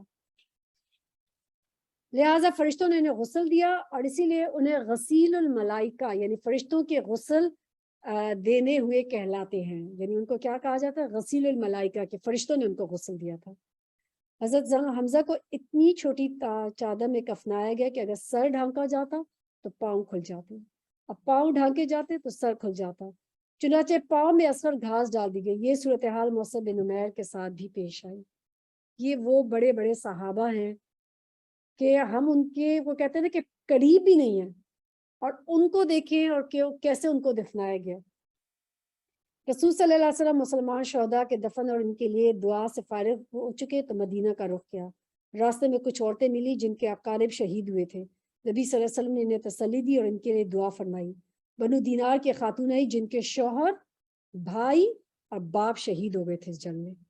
جب انہیں ان لوگوں کی شہادت کی خبر دی گئی تو کہنے لگی رسول صلی اللہ علیہ وسلم کا کیا ہوا؟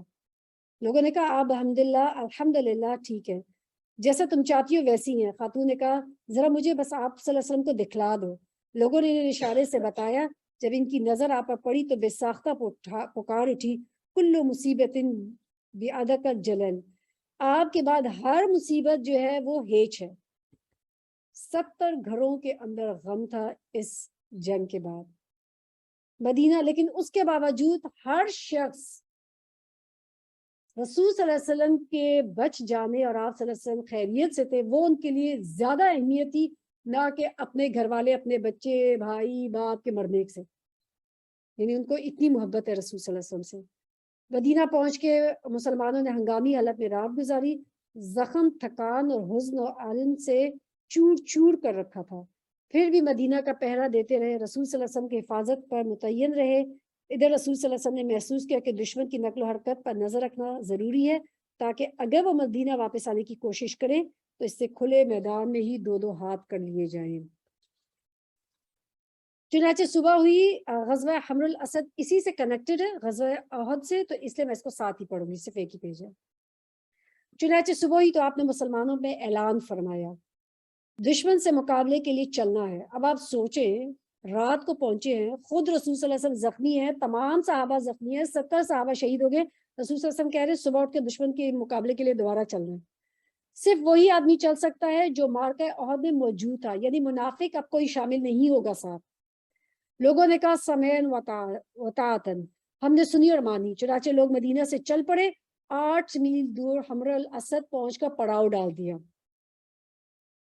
ادھر مشرکین نے مدینہ سے 36 میل دور مقام روحہ پہنچ کر پڑاؤ ڈالا اور وہاں مدینہ پلٹنے کے لیے رائے مشورہ شروع کر دیا. انہیں افسوس تھا کہ انہوں نے ایک بہترین موقع ہاتھ سے جانے دیا کہ مدینہ کیوں نہیں وہ واپس چلے گئے.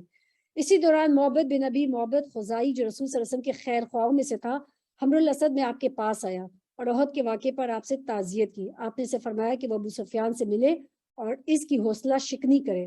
محبت روحہ پہنچا. اس وقت مشرکین مدینہ واپسی کا فیصلہ کر چکے تھے. محبت نے انہیں بری طرح ڈرایا, کہا مجھے محمد ایسی جماعت لے کر نکلے ہیں کہ میں نے کبھی ایسی جمعیت نہیں دیکھی. سارے لوگ تمہارے خلاف غصے سے کباب ہوئے جا رہے ہیں. اب تم پر اس قدر بھڑکے ہوئے ہیں کہ میں نے اس کی مثال نہیں دیکھی, اور میرا خیال یہ ہے کہ تم کوچ کرنے سے پہلے اس لشکر کا ہر اول دستہ اس ٹیلے کے پیچھے سے نمودار ہوتا تمہیں دکھائی دینے لگے گا. یہ سن کر مکی لشکر کے عزائم ڈھیلے پڑ گئے, ان کے حوصلے ٹوٹ گئے. چنانچہ ابو سفیان نے صرف جوابی اعصابی جنگ پر اکتفا کیا اور قافلے کو مکلف کیا کہ وہ مسلمانوں سے کہے ان الناس قد جمعوا لکم فاخشوہم, لوگ تمہارے خلاف جمع ہیں, ان سے ڈرو, تاکہ مسلمان ان کا تعاقب نہ کریں. اور جلدی سے مکہ کوچ کر گیا. جہاں تک مسلمانوں کا تعلق ہے تو یہ دھمکی ان پر کچھ اثر انداز نہ ہوئی, بلکہ فزادہم ایمانا وقالوا حسبنا اللہ ونعم الوکیل, اس سے ان کے ایمان اور بڑھ گیا اور انہوں نے کہا اللہ ہمارے لیے کافی ہے اور بہترین کارساز ہے. فانقلبوا بنعمت من اللہ فضل لم یمسسہم سوء واتبعوا رضوان اللہ واللہ ذو فضل عظیم. چنانچہ وہ اللہ کی نعمت اور فضل کے ساتھ پلٹے, انہیں کسی برائی نے نہ چھوا اور انہوں نے اللہ کی رضامندی کی پیروی کی. اللہ بڑا فضل والا ہے. کیا سیکھا غزوہ احد سے؟ کتنی اسلام کے لیے ہم سب جو ہے جان دے سکتے ہیں, کتنا پیش ہو سکتے ہیں, کتنا لڑ سکتے ہیں, کتنے اپنا مال دولت اپنا گھر بار قربان کر سکتے ہیں. کچھ بھی نہیں. مطلب آپ ہمارے گھروں میں دیکھو اور ہمارے آسائشیں ہم سب اپنی اپنی سب ہم سب اپنے اپنے دیکھیں ہم کتنے کیونکہ ہم لوگوں نے اتنا کمفرٹ اپنے پاس جمع کر لیا, اس کمفرٹ سے نکلنا ہمارے لیے مشکل. اس لیے ہم سب دیکھیں اور آپ سوچیں کہ کس طریقے سے انہوں نے جنگ میں لڑے ہیں. اور پھر سب سے بڑی چیز اس میں کیا اہم پوائنٹ ہے اس جنگ میں, نقصان ہونے کی وجہ کیا تھی؟ آپ صلی اللہ علیہ وسلم کی نافرمانی. اگر آج بھی اگر ہم کوئی بھی چیز رسول صلی اللہ علیہ وسلم کی نافرمانی کرتے ہیں تو یہ نقصان آج بھی ہمیں ہوتا ہے. آپ دیکھ لیں دین کے جتنے بھی احکامات اللہ سبحانہ تعالیٰ اور رسول صلی اللہ علیہ وسلم سے ہمیں ملتے ہیں, اینڈ آف دا ڈے ہم سب کے لیے اس میں خیر ہی ہوتی ہے. ہم چاہتے طور پہ اس چیز کا نہ کریں کہ بھائی ہم اس کو پس پوچھ ڈال دیتے, کیونکہ ہم کیا سمجھتے ہیں کہ اگر رسول صلی اللہ علیہ وسلم کا ہے تو چلو ٹھیک ہے, پھر نہ بھی کیا تو خیر ہے. ہم اس کو بائی چوائس سمجھتے ہیں سنت کے لیے. جبکہ آپ دیکھیں کہ ہر چیز جو ہے رسول صلی اللہ علیہ وسلم کا جو حکم تھا, اب صحابہ جو ہے تو رسول صلی اللہ علیہ وسلم سے جتنی محبت کرتے ہیں ہم تو سوچ بھی نہیں سکتے نا. اور ذرا سی لفظ, ایک ذرا سی غلطی سے مال کی محبت, کیا چیز تھی وہ مال کی محبت تھی. آج ہم کیوں آج ہم کیوں نہیں دین پہ عمل کر سکتے؟ یہی ریزن ہے, ہمارے کمفرٹس کی محبت, ہمارے مال و دولت کی محبت, ہمارے گھر والوں کی محبت, ہمارے بچوں کی محبت, شوہر کی محبت, والدین کی محبت, بس یہی محبت ہے. اور اپنی وہ آسائشوں کی محبت. توکل یہی ہے نا کہ بس پھر آپ اللہ پہ توکل کر لیں, جیسے انہوں نے کہا نا کہ مسلمان کے انہوں نے اللہ پہ توکل کر لو کہ بس اگر اس. اور غزوہ احد میں جو 70 صحابہ جب شہید ہوئے تو اس کے بعد جو احکامات آئے اور جو پھر سورہ نساء میں وہ جو ساری ہم آیات پڑھتے ہیں نا کہ ان بیوہ عورتوں کے سارے حقوق اور یتیموں کے, اللہ تعالیٰ نے اس میں بھی خیری رکھی تھی. اور مسلمان کے لیے تو مرنا بھی جو ہوتا ہے وہ بھی اللہ شہادت ہے۔ وہ حضرت عمر اپنے لیے دعائیں کرتے تھے نا کہ اللہ مجھے شہادت نصیب فرما، تو ان کے بیٹوں سے کہتے تھے اب تو مدینہ میں کہاں شہادت ہوگی، ابھی تو سب کچھ ختم ہو گیا، جنگیں ختم ہو گئی ہیں، اسلام قائم ہو گیا، اب کیسے آپ کو شہادت ہو سکتی ہے؟ تو وہ دعا کرتے تھے کہ یا اللہ مجھے مدینہ میں شہادت نصیب فرما، اور ایگزیکٹلی اللہ سبحانہ تعالیٰ نے ان کی دعا قبول کی تھی۔ تو اس لیے جو ہے ہم سب کو بھی ایسی دعائیں کرنی چاہیے اللہ سبحانہ تعالیٰ سے، اور اللہ سبحانہ تعالیٰ سے اپنے دین کی خدمت کی اللہ سبحانہ تعالیٰ سے ہمیشہ اللہ تعالیٰ سے دعا کرنی چاہیے۔ یہ دعا نا اللہم استخدمنی ولا تستبدلنی، کہ اللہ تعالیٰ ہم سے اپنی جو دین کی خدمت لیتا رہا تبدیل نہ کر دے، جس دن آپ نے چھوڑا اس دن آپ کی جگہ کوئی اور آ جائے گا۔ ہر شخص کی اللہ تعالیٰ نے ریپلیسمنٹ رکھی ہے، کوئی چیز کل من علیہا فان، ہر چیز فنا ہونے والی ہے، وَيَبْقَى وَجْهُ رَبِّكَ ذُو الْجَلَالِ وَالْإِكْرَامِ، صرف آپ کے رب کا چہرہ ہی باقی رہے، نہ انسان باقی رہتے ہیں، نہ مال باقی رہتا ہے، نہ اولاد، کوئی چیز بھی نہیں۔ ہم کتنی اولادوں کے لیے اتنے وہ کریں گے کل کو وہی چھوڑ کے چلی جاتی ہے۔ الحمدللہ یہ بھی ایک دنیا کا ایک نظام ہے، ہر چیز کو اگر ہم اپنے ساتھ باندھے رکھیں تو وہ ہمارے لیے بھی مشکل ہو جائے، ان کے لیے بھی مشکل ہو جائے۔ This is circle of life that moves on. تو چلیں اللہ سبحانہ تعالیٰ سے دعا ہے کہ اللہ سبحانہ تعالیٰ ہمیں نیک اور صالحین میں شامل کر اور بہترین طریقے سے اسلام پر اللہ سبحانہ تعالیٰ ہمیں عمل کرنے کی توفیق عطا فرمائے۔ اللہ سبحانہ تعالیٰ قیامت میں ہمیں بھی اللہ سبحانہ تعالیٰ ان شہداء میں شامل کرے جیسے غزوہ احد کے شہداء تھے۔ اللہ تعالیٰ ہم سب کو بھی مدینہ میں اللہ تعالیٰ ہمیں شہادت نصیب فرمائے، اللہ تعالیٰ ہمیں بھی جنت البقیع میں دفن ہونے کی اللہ تعالیٰ توفیق عطا فرمائے، آمین یا رب العالمین۔ ربنا تقبل منا انك انت السميع العليم وتب علينا انك انت التواب الرحيم، سبحانك اللهم وبحمدك اشهد ان لا اله الا انت استغفرك واتوب اليك۔ السلام علیکم ورحمۃ اللہ وبرکاتہ۔